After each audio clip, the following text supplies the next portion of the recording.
Psalm 132.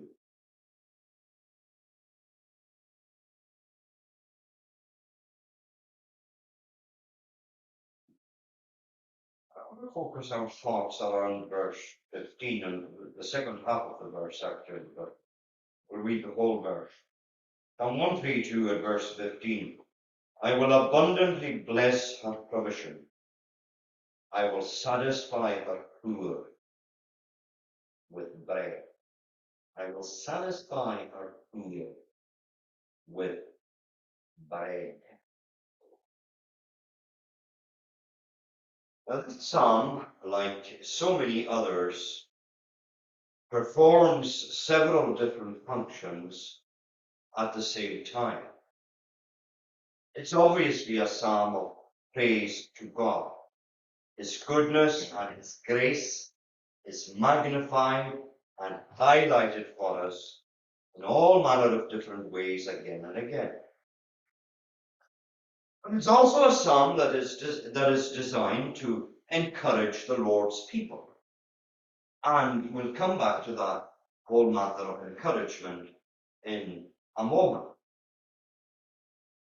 At the same time, it also functions, in part at least, as a prayer. Verse 1 begins with a prayer. Lord, remember David. And at the end of the psalm, we get an answer to that prayer. Verse 17, there will I make the horn of David to bow. The Lord is going to remember David.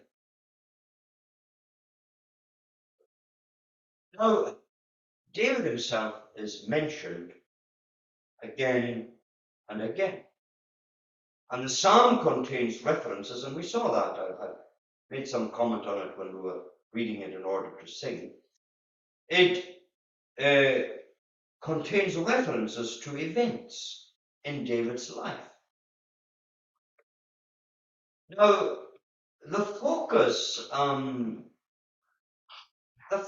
is not so much on David as an individual, who is obviously mentioned. The focus of the psalm is more on the covenant relationship between the Lord and David's posterity down through the generations. The kingdom which David reigned over initially and physically, but which in its final form is an eternal kingdom.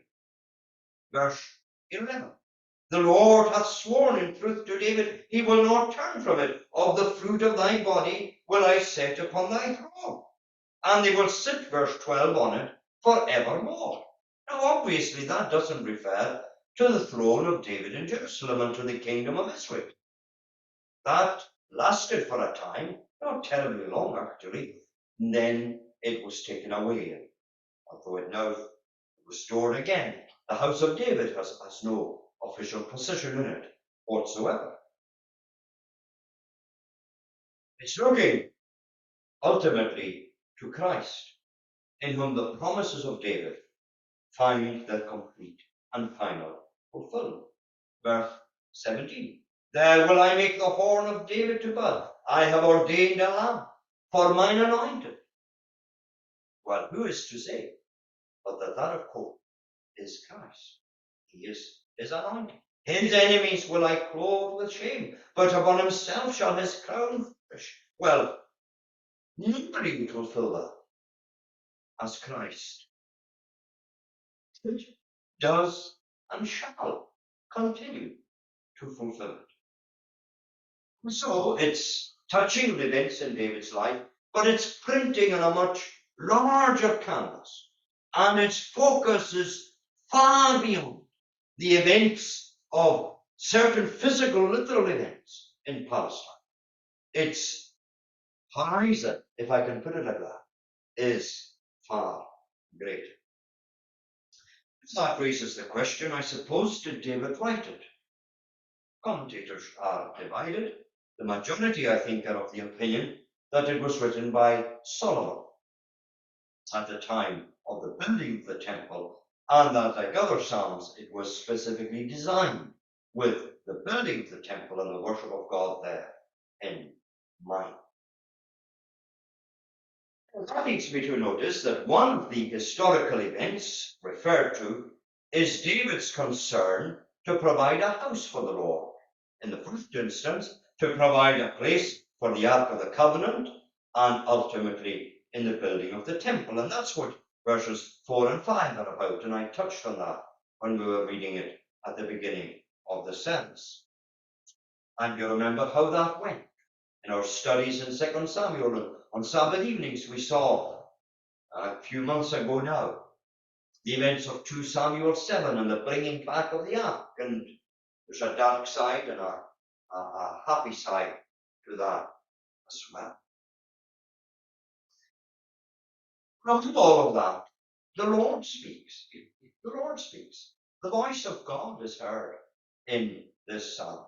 And he speaks in a series of promises which he makes to David, to his royal line, finding their fulfillment in Christ, and bringing into the sphere all of God's people. God's people. These promises applied initially to the Old Testament church, but we now claim them in the New Testament. We claim them as much ours as it was theirs, under the kingship of Christ and all that he purchases and wins for his people. And we have this series of verses here, from verse 15. I will abundantly bless her provision. I will satisfy her poor. I will clothe her priests. I will her saints shall shout loud for joy. I will make the horn of David. I will clothe his enemies with shame. Promise after promise. Not David or Solomon is speaking anymore. They've gone silent. And it is the voice of God himself. Isn't it remarkable? We sing these words. We sing the very words of God back to himself. And he takes delight in that. He takes delight in hearing his own promise, being sung again to them and returned to him by his church.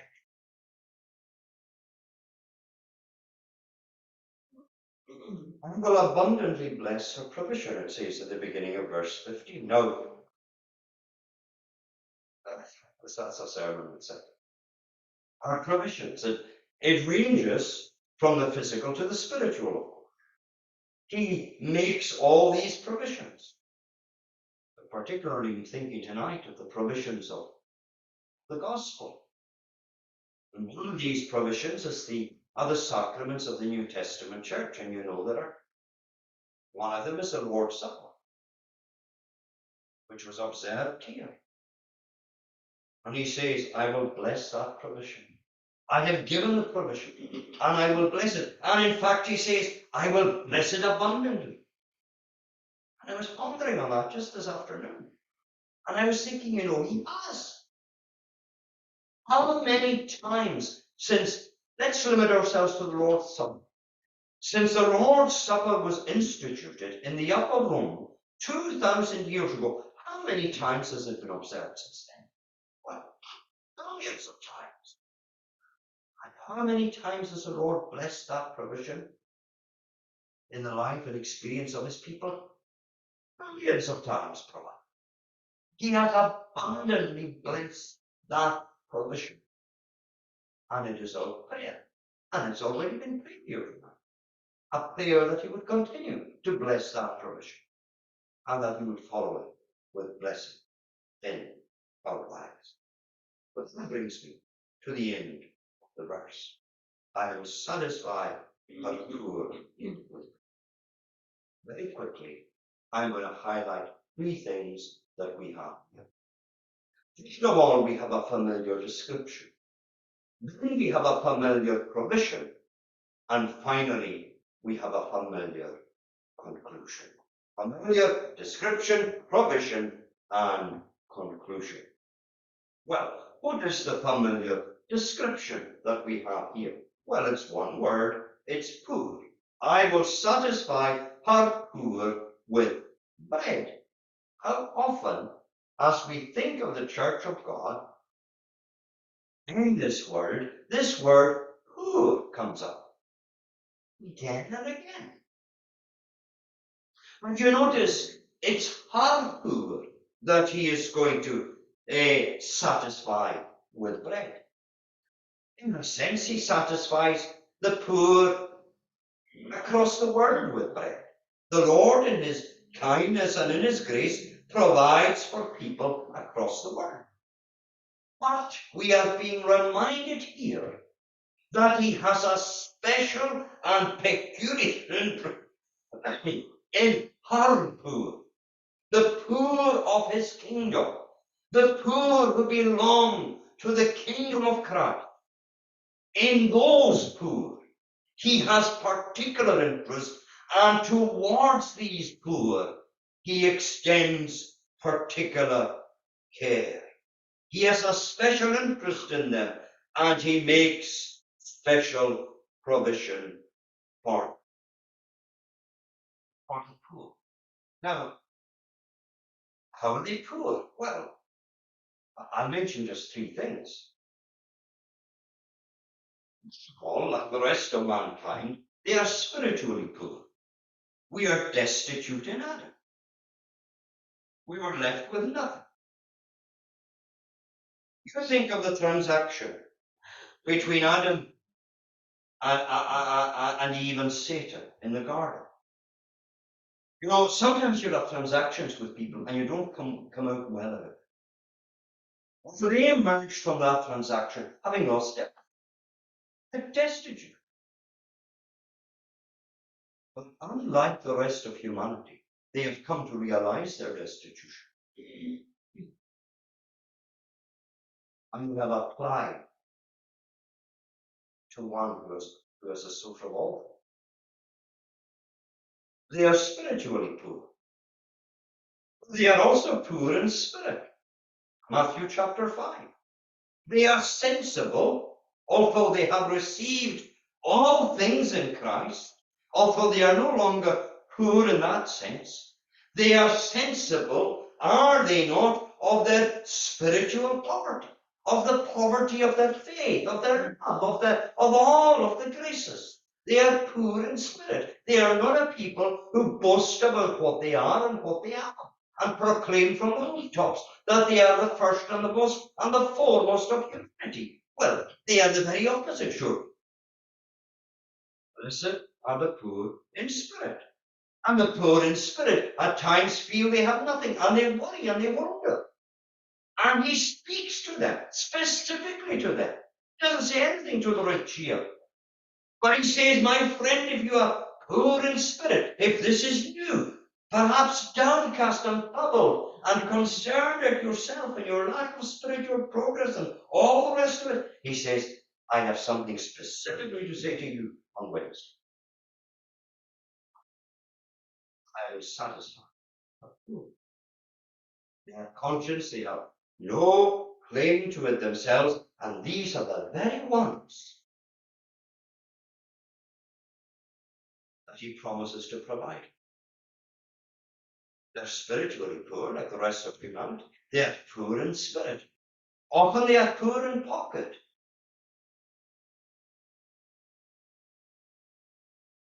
Often they are poor in pocket. So, believers in this part of the world, not so much. And it's poor, and it's true for believers still in this world.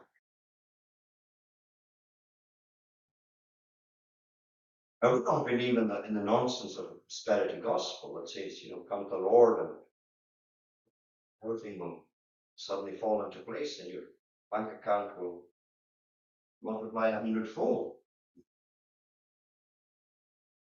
It's useless, of course, but at the same time, believe in a God who provides according to need, as he sees need.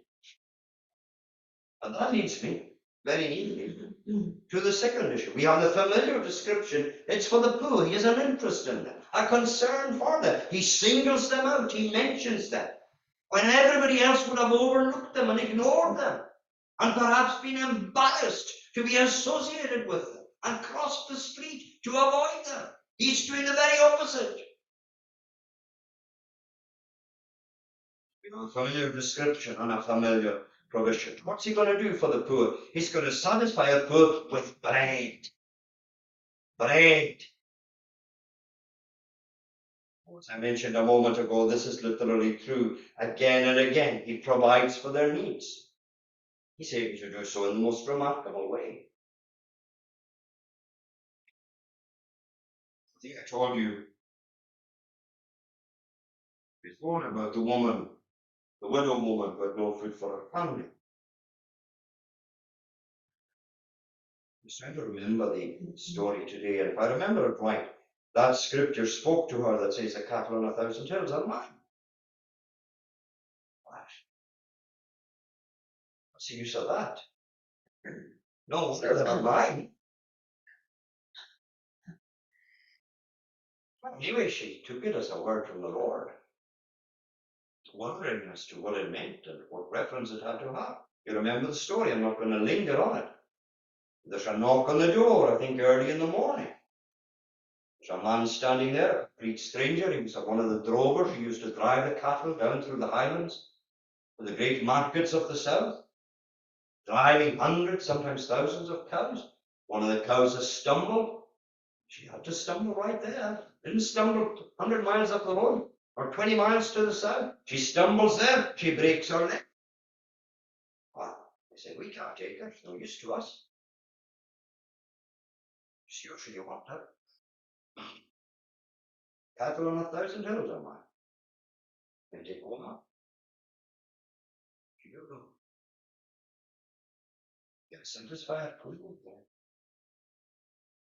Concert of home. I was speaking to a friend recently who was telling me an event from his own young days. He was weaving in the shed, and he got this urge to go fishing. And it wasn't a great day for fishing, to be honest. The wind was quite wrong on the coast. He just had to go. So he went. He didn't expect to catch much.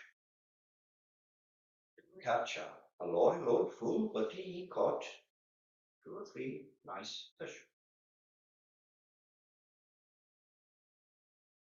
He was impressed on his mind, a certain person in the congregation was impressed upon his mind, a widow, elderly widow, who lived with her brother.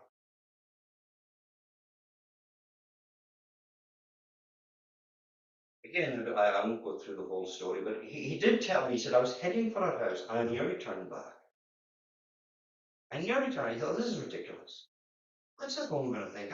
I'm turning out with a bag of 3 fish for her." I said, "I reached the gate. I didn't know what to do. I didn't know if it was of the Lord or if the whole thing was my motivation. I was standing at the gate, dithering and dathering. She opens the door and she said, 'Come in.' Oh, he said, 'It's your staff that's come with the fish.' He said, 'How do you know I've got the fish?' Oh, he said, like this. I was going to get the fish van. I saw it a door or 2 down. I went back for my purse. I couldn't find my purse. I came back and the van was a bit further up the road and she wasn't fit to go walking up the road. She had no fish for herself up in New York. What'd she like to go to the Lord?' She said, 'The Lord, how it was.' And she said, I was quite convinced that the Lord would send one of his people with fish to the door, who would have fish.'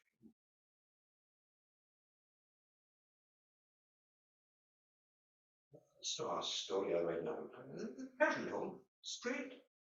Exactly how it happened. There's a literal fulfillment then to this promise. He would satisfy our soul with bread. He's able to use it. He's able to bring fish onto a line. He's able to bring cattle to the floor. He's able to do all. But he's also able to do it in other ways. The God who brought manna to Israel in the wilderness. The God who fed thousands in that chapter we read in John 6. Also provides spiritual bread, spiritual life, spiritual sustenance for the soul. Jesus said that in John 6, labor not for the meat that perishes. And he left in no doubt in John 6 there that he was talking about himself. I am the bread that came down from heaven. In what ways Jesus like bread? Well, in many ways. Bread is substantial. It's substantial when you eat it. Bread is beneficial when we eat it. And Christ is born. It's not something light and frothy. It's not something poisonous. He feeds the soul. He brings life to the soul. He maintains life in the soul. He brings spiritual nourishment. I will satisfy the poor with bread. And I myself will be the bread. I will give it and I will be.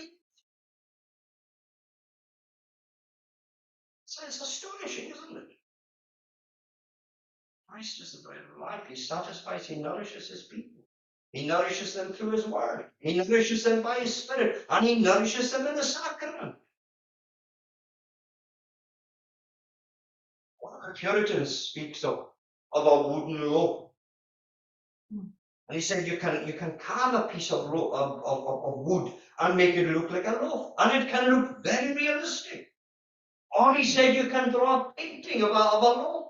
And it can look so appealing, you almost want to take it off the wall and eat it. But there's not substance or benefit in any of that. You need the real thing. And Christ himself is the real thing. He's the one who satisfies the poor with himself. And we think of the sacrament. No doubt, there are churches, and I use the word in the most general way, that lay great stress on presentation of things. And they would probably have come to our service last Lord's Day and said, well, that was very plain. There wasn't much fancy about it, and there wasn't. They might go to one of the great cathedrals and they might see the sacrament being dispensed there, and they'd say, oh, the music, the choirs, and all that was going on.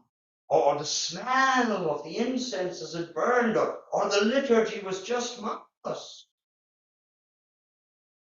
The Christian wants beyond that. That's the wonderful simplicity of the sacrament, isn't it? It's so simple and yet it's so glorious. It's so contained and yet it's so impossible to contain. It's so small and it's so big.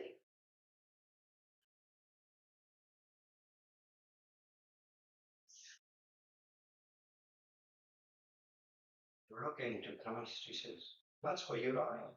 As you achieve the milestone of the communion behind you, as you head on. You're face to the wind, perhaps.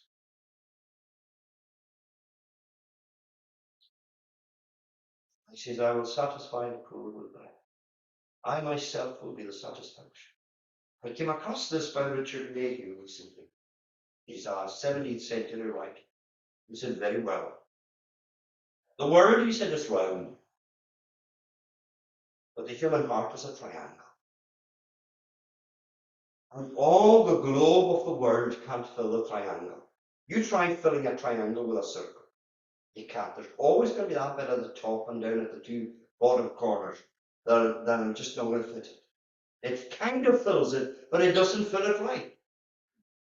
Well, says Mayhew, nothing but a trinity in unity and a unity in trinity can fill the triangle and satisfy it and fill it out to its extremities. What does the psalmist say in Psalm 9? Should I better quote it? Oh, with thy tender mercies, Lord, us early satisfy.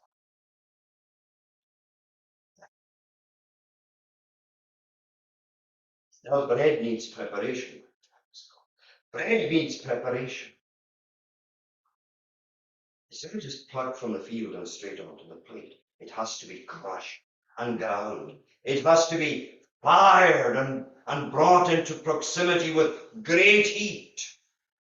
And so Christ, the bread of life, he is crushed between the millstones of the law and divine justice. And he is fired as the wrath of God falls upon. But then the bread has to be brought out of the oven. The hot time is over. The crushing is done. It's brought out. And so he is brought out in the resurrection.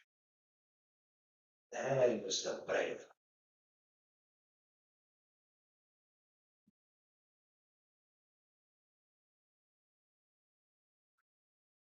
And satisfy the poor. I will satisfy the poor in spirit with the bread of life. John King of the Puritan says, I will satisfy a poor with bread, not dainties, but bread. We have a familiar description, a familiar provision. Thirdly, very quickly, a familiar conclusion. I will satisfy her poor with bread. This is the conclusion, satisfaction. That's the promise. It's what the whole world is looking for. The whole world tonight is chasing satisfaction. Your total satisfaction. Sell it. You're a multi-millionaire. They're all looking for it. Here it is. In his greasy broad.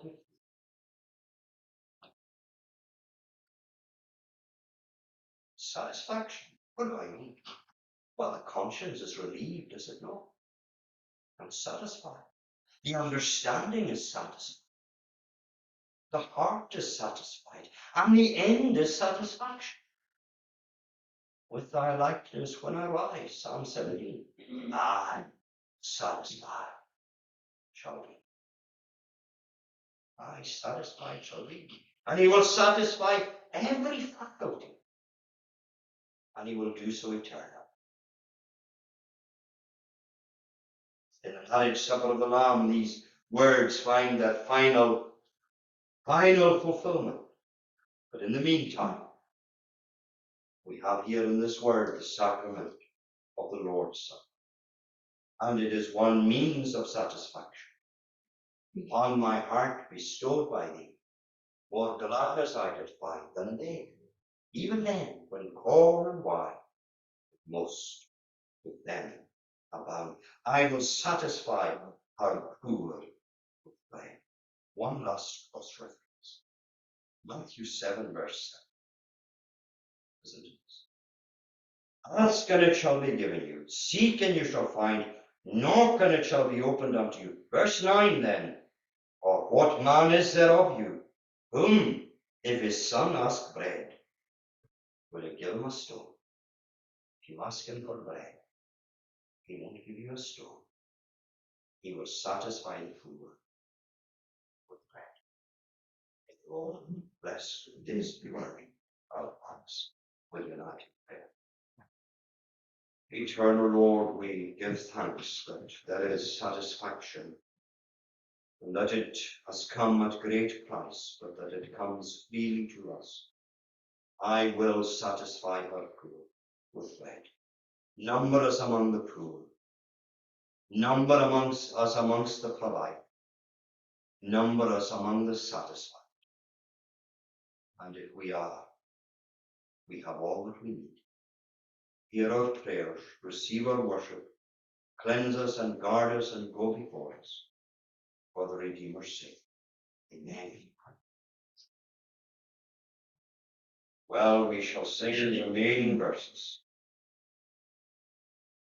From I think 15, yes, from 15 to the end. I'm not going to read them. Read them already about food. But hideous.